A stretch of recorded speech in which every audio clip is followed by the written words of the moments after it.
Dun, dun, dun, dun, dun, dun, dun, dun, dun, dun, dun, dun, dun. Lumos Maxima.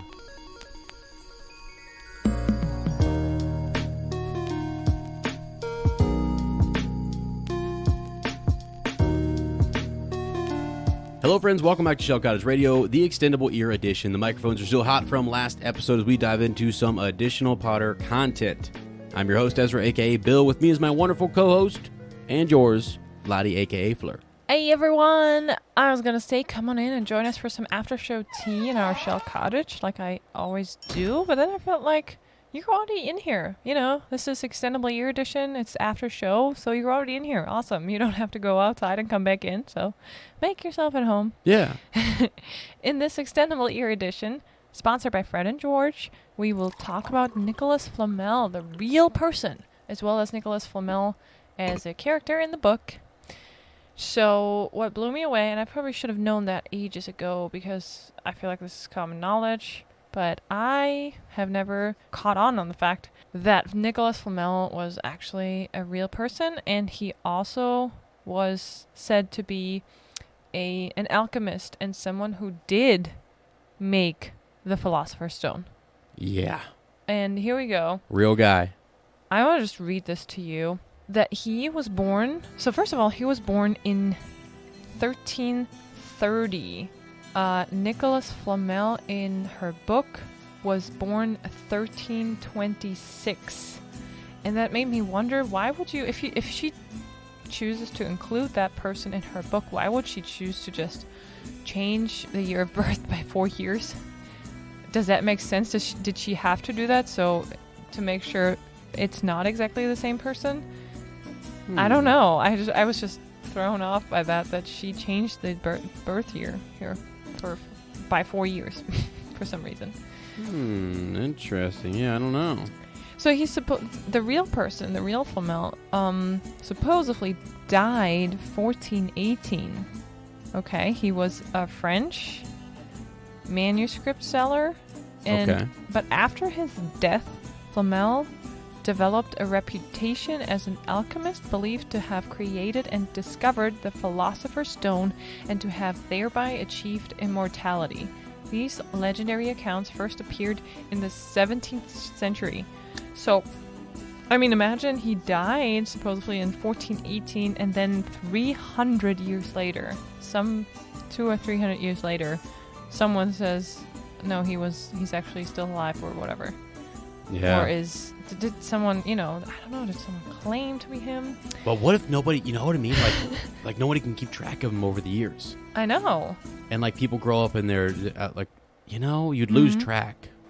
How old was he when he died? Okay, so he's 70.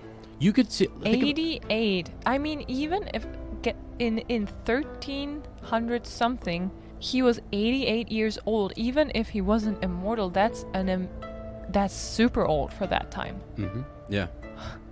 But you know what I'm saying? Like maybe there's this you can't maybe you can't keep track of these. Think of somebody who right now who's 88 years old, and they're like, yeah, I mean, I wasn't around when they were born. I don't know. No, yeah. For sure. I mean, we all got a birth certificate here. Yeah. Other than that, how do I know? I know how old my niece is. Yeah. Because I've been around longer than she has. Right. Well, what about these people that are older than me? Right. You know what I'm saying? Yeah. Are they lying to us? I don't know. Are they all actually? Yeah, we can't really check. That's true. Crazy. So his life is one of the best documented in the history of medieval alchemy. He ran 2 shops so is that a scribe? S-C-R-I-B-E? Mm-hmm. Yeah. What's a scribe? Do you know what that is? Is a that scribe, just somebody a who, writer? Yeah. I guess? Okay. And he married Perenelle. So she also mentioned Perenelle. Yeah. In 1368, she brought the wealth of 2 previous husbands to the marriage. The French Catholic couple owned several properties and contributed financially to churches, sometimes by commissioning sculptures. Later in life, they were noted for their wealth and philanthropy. Okay. Flamel lived into his 70s, and in 1410 designed his own tombstone, which was carved with the images of Christ, St. Peter, and St. Paul. The tombstone is preserved in a museum. So Records show that Flamel died in 1418. That he was buried in Paris at the end of the.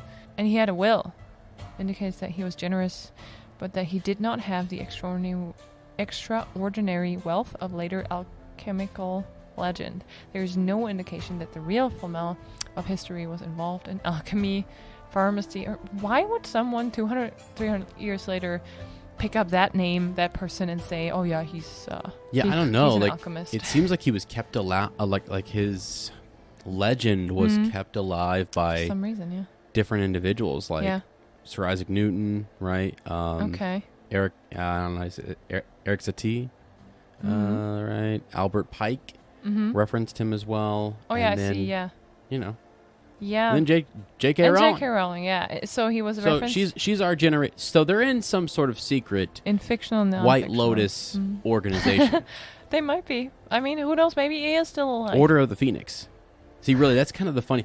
I wonder, you wonder if like J.K. Rowling like looked at this and said, "There's something here. These are important figures who are keeping this man alive, or is he taking on different forms? Is he really actually, you know what I mean? Yeah. I don't know."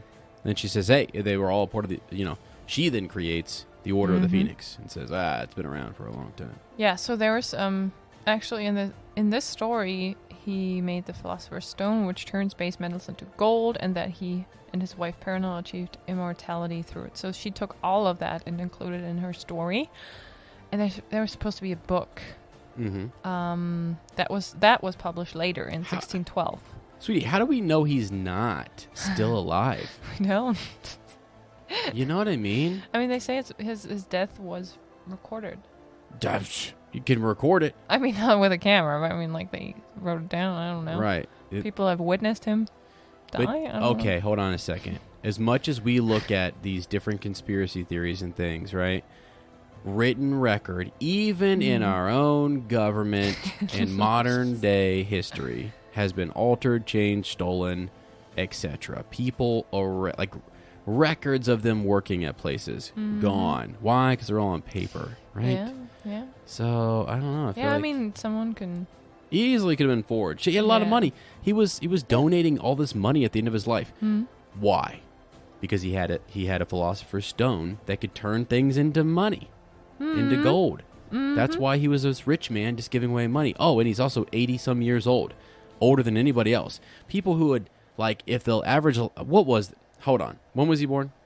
1330. Okay. All right. 1330. Average life expectancy. Let's just see what it was. Okay, it's a little higher than I thought. Oh, is it? See, we are uninformed. Whoa, okay. We're uninformed. No, 13 to 14. Whoa, the plague hits. So the average life expectancy age, it goes from 64 in the 12 to 1300s down to 45 in the 13 to 1400s. Down to 45. That's so many people died. So many young died, and it drops the average so much, right? Forgot about that. So that's the bubonic plague. So he lives during that time. Yeah. So think about that. He's also like survived it and made it through, and not just to like 60 or something, which was he far exceeds it. I guess that's where people, if you want to try find an explanation, people are like, wow, he's so old, he must have like figured out how to make a Philosopher's Stone and extract the elixir of life, and how can he be 88? I mean, it's like probably if people are like 120 in our age, in our like lifetime, or not lifetime, like this century, so and they're like, people will start trying to figure out their secrets to an old age. Oh yeah. And I don't know, maybe there's some legend behind that, just people trying to figure out how he gets old. But I just thought that was so cool. I love when authors include real people and make them seem like this could have been a wizard. So there are myths by the way. From, how do you say, is it Crete? I don't even know. I need to learn how to pronounce words correctly. Oh, tell me about it.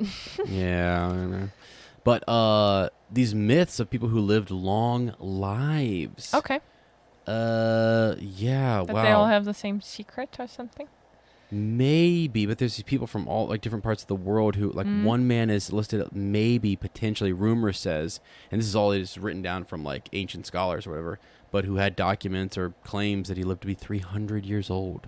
Well, Can you imagine a 300-year-old? I was going to ask you, can you imagine being 600 years old like our Flamel in the book? No. Like, No. 600, like, okay, now it's 20, let's say 2000, in the 1400s until now. That's crazy Whoa. amount of change that you go through. And it says he's been married to Paranel all his life. There is someone who in 1912 that they're saying, and I don't even know how to say this person's name, Marashia of Kalish, was said by missionary to be a Christian hermit that had lived for over 300 years in the Himalayan mountains. Several had documented visiting with him over the years. Okay. And he's a hermit. He lived out there. He spent more time in deep fellowship. Wow, he was born in What? He said that. He said he was born in Alexandria, Egypt. Okay. Crazy. Said he was baptized by the nephew of Saint Francis Xavier. I'm just looking through ramblings of, This is the kind of stuff though that catches my eye, and I'm like, is this real? What if it is real? What if? Yeah, What if? I mean, it's said to be, so he still ages. His body still ages, even though him and his wife, they're both taking the elixir of life, right? That makes them, they can't die, but their body still ages. That's why we have in Fantastic Beasts, we have Jacob. By the way, I love that Jacob meets Nicolas Flamel. Oh, we have a character here from the first book. And this Nicolas Flamel from the first book and the Albus Dumbledore from the first book, they have met, they know Jacob. Wow. Like it's been years, but it's kind of cool to think about it now that we see the earlier years and that they have a connection to that Muggle somehow. And yeah. I kind of love that. But anyway, he tries to shake his hand or something, right? And he's so fragile because he's so old. His body still kind of ages, but it can't die. Yeah. So what happens if people say you die of old age, but what is that? Most of the time, as sad as it is, it's something where your body, your functions, they can't repair, cells can't repair themselves anymore, or something shuts down, What if it never? Crazy? Yeah, please. So a lot of these people who are claiming and have claims to have lived super long were super into meditation, fasting. All of the I'm just reading. These are all legends, myth, and lore and stuff like that, or whatever. But there's someone from Japan who is said to have been 242 years old. A pretty well documented potentially from the Tang Dynasty. I mean, not even kidding. And I'm looking more and more up. I'm like, what? This is crazy. And there's like different accounts. Because think about that. 200, that's like 2 lifetimes. Yeah. The people who were there in the beginning are gone. The people who are coming in, meeting this man, he's saying, that they're meeting him, 20 years old. And he says to them, this is my 100th birthday, right? Yeah. They then live out a whole life where he said he was already old when they met him in their 20s. Yeah. They lived to be 80. He said he was 100. He's now 180 years old. Yeah. That's the kind of documents that we're looking. Those people are passing on and saying, it's up to the next group to kind of keep track of him. How? So now he says to the next group, I'm 180 years old. Yeah, right. And he outlives them. That's crazy. That's crazy. I mean, in the Christian Bible, they say that a lot of the individuals, right? So like Noah was 950 years old. Adam was 930 years old. They say it's a mistranslation, possibly, that they were actually calculating lunar months instead of solar years. Yeah. And they translated it wrong, and it's one of those things where they were calculating it, Yeah, instead of so different. But I mean, see, there's so many questions that pop into my head right now. One, would it be worth being that old if all your other people, you love and care about die?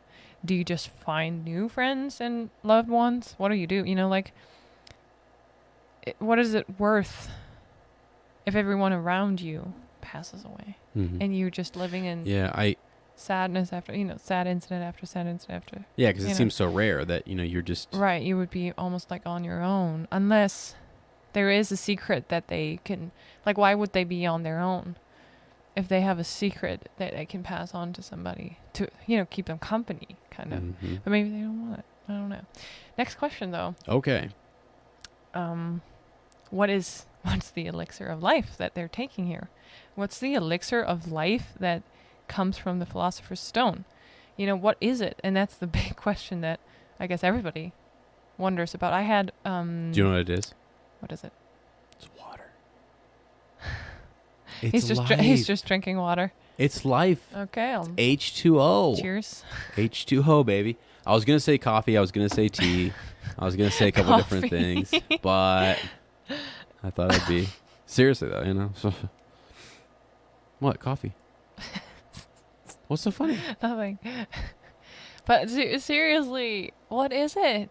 Because what is it that keeps them alive? That prevents death? I want to know.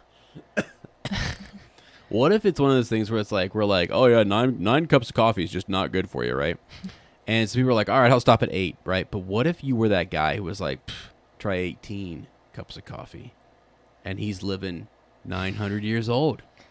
He's got so much energy in his system. I'm just kidding. It's a drug. It breaks Some down. people say it's the opposite. The more you move, the more you already... You know how turtles get to be really old? Yeah. And then other animals that are really, really fast, they get to be not as old? Mm-hmm. It almost like it's... I thought it was funny when I read about that. Like a little mouse lives like 3, 4, or 5 years. And a turtle lives like 80 years or something. Or I think longer than humans even sometimes. Anyway, so I thought about... Yeah. There's some tortoises that are like 200 years old. Right. Yeah. And their lifestyle is like slow, like... But sloths are slow too, and do they live that long? No. Do you think we should do a slower version of the podcast? I am all for it. That'd be awful. That'd be awful. Well, it doesn't matter because people nowadays, they can all speed it up. Yeah, they probably already do speed our podcast up. Oh, yeah, probably. I mean, I hope so, because sometimes I take my time to gather my thoughts and get them out there. It's fine. It's good. I like it. No, but like, seriously, what is the elixir secret here? What's the elixir they're taking? What does it do in your imagination if you had to... Well, I mean, yeah, it seems like once it's gone, it's not like something that's just like you drink it once and you're good for the rest of forever and eternity. It seems like he has to keep consuming it, right? Because Dumbledore sort of says like, yeah, okay, he's got his affairs in order. Almost like how people say, hey, drink this kale juice or this green powder and you will, like you have to keep drinking it. It's and adding years to your life. Cells will detox. And right. Yeah. What if you, though, just kept... Remember that guy I watch on TikTok who's all about bean sprouts? Or not bean sprouts. Broccoli sprouts. But bean sprouts, too. I guess they were good, too. I don't know, yeah. Maybe that's maybe all that's you ate. The secret, you know? Yeah, no? Yeah, so we don't have an actual guess what it could be. Chocolate milk? Chocolate milk. Probably not. Oh, I hope so. Nice. Yeah, I feel like it's since his body is still aging. What keeps him alive and what can't he won't. It's almost like, why is it not one of the hallows? Because it kind of helps him evade death. Ooh, yeah. That's a cool thought.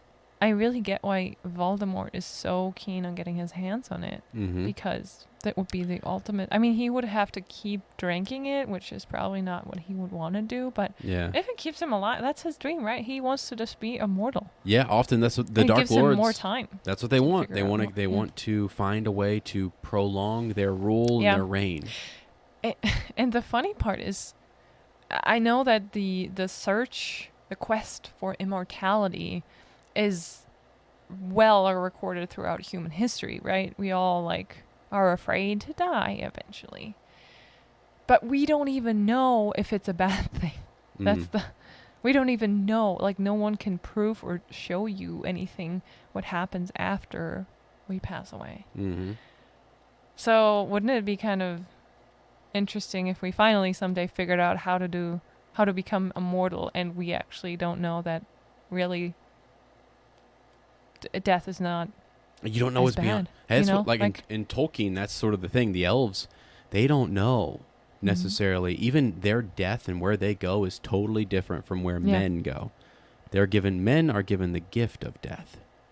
Yes, which is crazy. True. So you frame it like that, and you're like, wait, what? Yeah. And the elves never know what it is, and they never can know. Okay, yeah. Yeah, to us it seems like, that's the dream. That's what you would want, right? Paradise, they can't die. And they always look, I mean, I have never seen an elf that looks like he's about to die. They don't really age, even after 1,000 years. They do. There's not like... It stops it when they look like they're 30 or 40. Yeah, I know. I still need to show you, Círdan, who looks like an old... He's very old. He's one of the OGs. Okay. Yeah. But Galadriel definitely stopped aging. So... Yeah. Because she's super old. Yeah. But anyway, yeah. Yeah, I mean, that's the quest, the big question we can never really answer. Are we supposed to answer it? It's just part of living is dying, Yeah. And it's hard to think about it.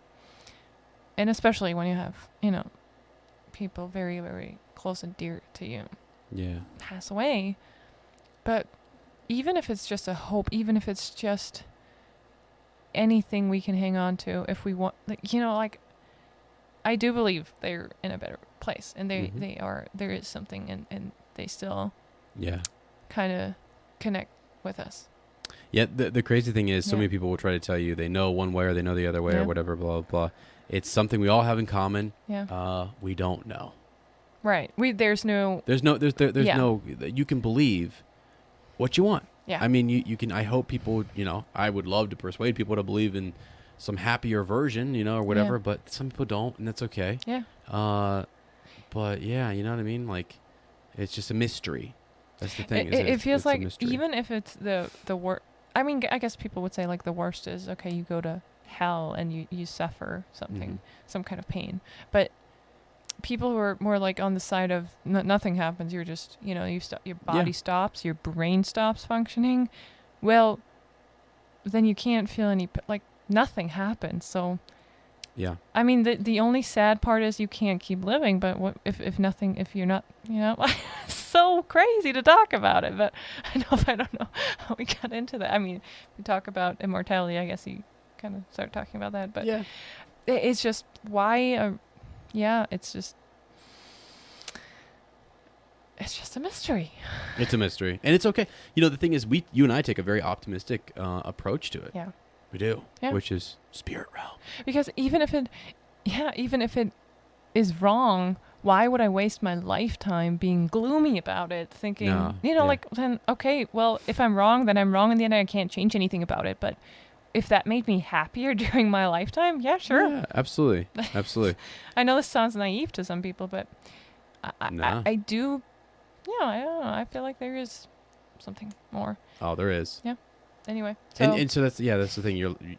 If you guys can be like, nope, there isn't. That's fine. I won't say, and I just will say in my heart that there is, and there's a spirit life. Yeah. Yeah. Will you do me a favor? Yes. Can you recite your famous quote from The Lion, Witch, and the Wardrobe? No, it's actually the book before that. Oh, yes. From the Nephew. Chronicles of Narnia, Magician's Nephew. Yeah. If a man has lived a good life, he has nothing to fear. Yeah. Yeah, I love that. If you've lived a good life, you have nothing to fear. And that's I mean, so simple. And C.S. Lewis was he and Tolkien talked about religion and faith and the afterlife and stuff, but Lewis very much just narrowed it down to that simple thing. Have you lived a good life? Have you lived your life in the light? Yeah. All right. Nothing to fear. Yeah. It doesn't matter because we.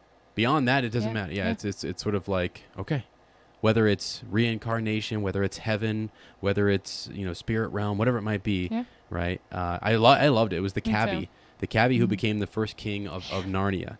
I love that book. Yeah, which is awesome. Yeah. I think it's even like if a chap's lived a decent life. If a chap's lived a decent life, he has nothing to fear. So, and he was talking to the magician's nephew. So, yeah, it's cool. You know what? I'm so happy. Yeah. While we're on that thought, sorry to interrupt. No, yeah, go ahead. I thought you were going to ask me to quote my mother. Oh yeah, and please do that. I would like to actually, even though it's just on our Extendable Ear edition. She wrote a letter to me before she passed, and the line it was emphasized, underlined. I thought my mom has thought about this for a long time, and I knew what she thought about in terms of like, it almost kind of goes a little counter to what we are taught, maybe even in the Bible and stuff. But it was interesting that she said this. She said that, and it's very simple. She said, nothing can separate the bond between our hearts. Nothing. And she wrote this, knowing she only had months to live. That makes me cry. Yeah, it's okay.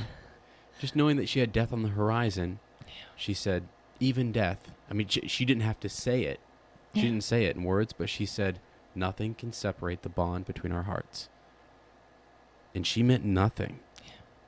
And I was like stunned by that. Yeah. And that's what always makes me kind of go like the bond that you and I share. That's where I have strength in it. You know what I mean? Yeah. Is that like, that was a lesson she taught to me, and I will pass that around as much as I can. It seems so simple. It reminds me of C.S. Lewis, the way he would write and the way he would talk, which is just to put it in simple terms for someone to understand. Nothing. Sometimes it's the simplest words and sayings that I think hit the hardest, or hit hit home. Have the most impact, really. Yeah. Because sometimes we know the truth, but we have to just remind ourselves of it in a constant, like, yes, you're right, like nothing. Yeah. There's nothing that can really separate, because you've lived a life together. Yeah, you have it's your shared bond. a bond. You've shared a family bond, and And like in Harry Potter, there's nothing really that can separate Harry from his parents, even though you feel like there's still this bond. And I love this protection that Lily gives him for the rest of his life. Yeah. And that he is actually, through some magic, able to kind of speak to their spirits throughout the book. But you feel like they're always connected. I mean, every dream he has before that, and even he says that one of his favorite memories, he can't really call it almost a memory because it's so almost like faded as a baby, because he was younger than 1 year old. Yeah. Yep. Is when his parents talk to him. Mm-hmm. And it's part of him. Like, there's nothing that can separate that. Yeah. Yeah. It's true. Wow, sweetie, that was such a good episode. I know. I think we would put in the description just a little heads up that I was going to do it anyways for the Extendable Ear, just that we do talk about death. Yeah. And for some people, they don't want that, and that's okay. Oh, absolutely, yeah. And or you have children or something like that, so we'll just note it. Yeah. Because it is something that people shy away from that conversation. I'm reading a book right now. Recommendation for you guys out there: Tuesdays with Maury. I sent you the message. I already cried today twice. Like reading it second period, I look up at the student. I'm like, "Have you read this?" And she's like, "Yeah, it's like moving." And I'm like, "Yeah." Yeah. And she's like, "Actually, I'm really I know everything that happened so far." Normally, she struggles with, it's tough, reading, comprehending, whatever. It's books and stuff. So, but yeah, sometimes those stories and that talk is so serious that it's like, wow. But I'm all for it. Let's do it. Yeah. Yeah. Cool. So normally, by the way, so if you're listening on the main feed and this did get posted, well, then guess what? This is sort of what these are like. They're a little bit more ramblings and Yeah, they're not always this emotional, and I had no idea. Several of them involved me in the past going down conspiracy theories. I typically. Oh wow. Oh boy. Now we're falling apart on the end of the episode. Okay. Anyway, this one to share. So okay.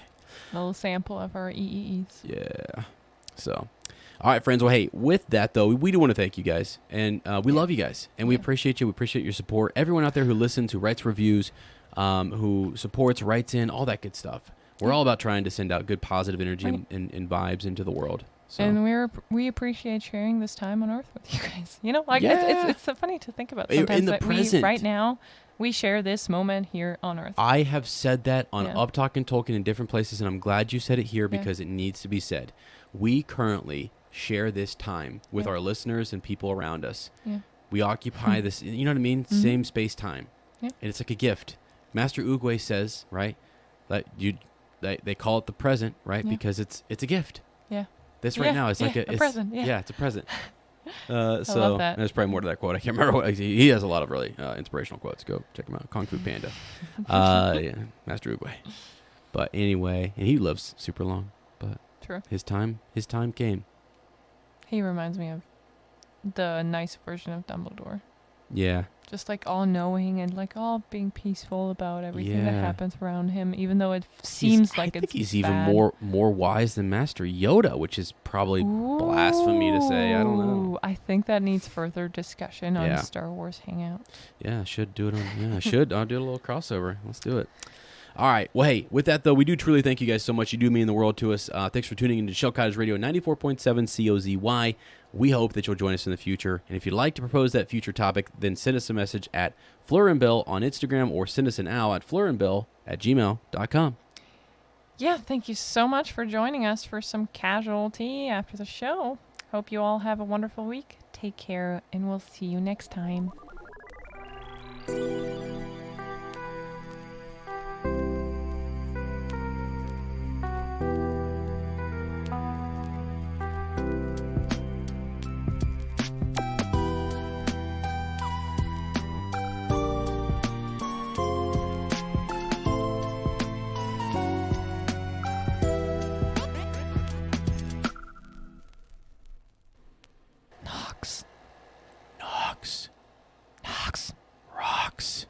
Rocks. Your socks off. Socks rocks.